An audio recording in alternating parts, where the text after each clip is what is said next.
Coach Sébastien, bonjour. Bonjour. Allez, après la phase de poule qui a été intense, vous avez pris un jour de repos avant de reprendre l'entraînement.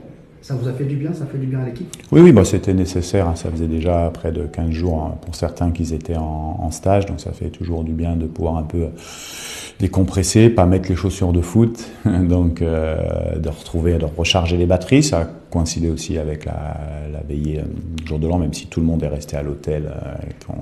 Pas d'excès dans cette phase de préparation. Mais et puis on va reprendre le terrain cet après-midi par un entraînement à 17h. Et justement, pour cette journée de réveillon, est-ce que les joueurs ont été permis d'être avec leur famille?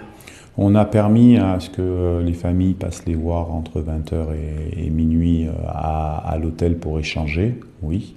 On a mangé ensemble et puis après ils sont allés se coucher pour être en forme pour aujourd'hui. Alors justement, vous entamez la préparation de ces très grands matchs contre l'Algérie. Comment est-ce que cette préparation va se passer justement à l'idée de cette grande équipe qu'est l'Algérie?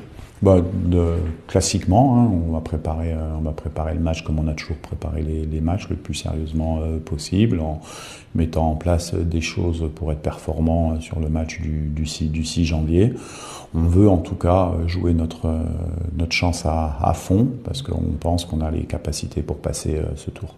On a vu une équipe de RDC plus offensive que d'habitude face au Botswana. Face à l'Algérie, est-ce que ça sera le cas?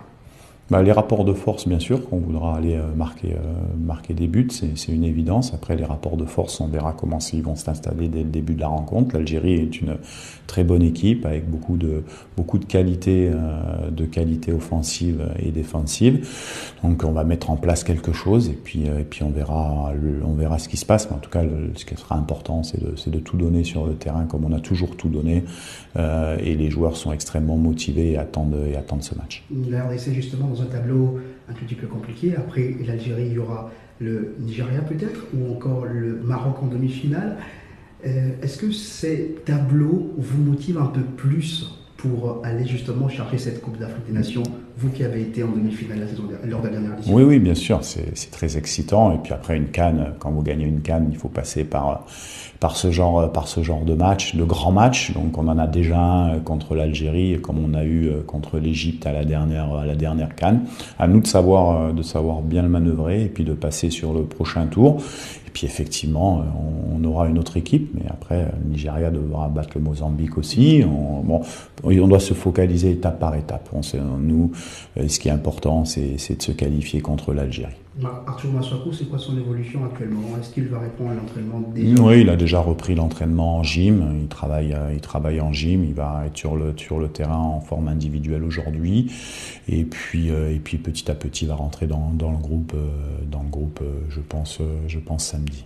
Et puis, il y a une question que les publics se posent, notamment sur la présence sur la liste publiée par la CAF de Dimitri Berthaud. Qu'est-ce qui fait qu'il ne soit pas avec le groupe malgré sa présence sur la liste de la CAF? Oui, on avait la possibilité de prendre 28 joueurs. J'ai préféré garder une certaine synergie et dynamique avec 3 gardiens et de se garder une cartouche au cas où. On avait eu il y a quelques années les Comores qui avaient eu des soucis de gardiens, qui avaient joué avec un joueur dans les buts. Là, le but était, Dimitri le sait très bien puisque on a échangé. S'il y a une grosse catastrophe, on pourra l'appeler. C'est-à-dire si on perd un gardien de but sur une suspension, sur une blessure, on a toujours ça. Donc c'était important de prévoir ce plan en sachant qu'à l'entraînement et dans le staff, j'ai préféré travailler à 3 gardiens plutôt qu'à 4 parce que le poste est toujours un peu particulier, le nombre de répétitions sur des frappes du gardien, de l'entraîneur des gardiens, enfin il y a différents paramètres qui font que j'ai souhaité avoir que 3 gardiens sur ce stage.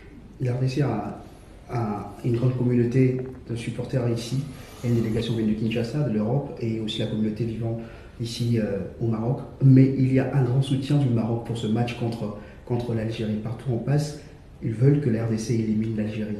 Ce soutien marocain, comment vous le trouvez?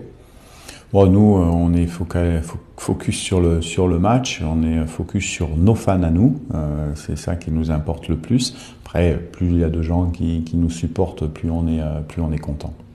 Merci coach. Merci. Merci.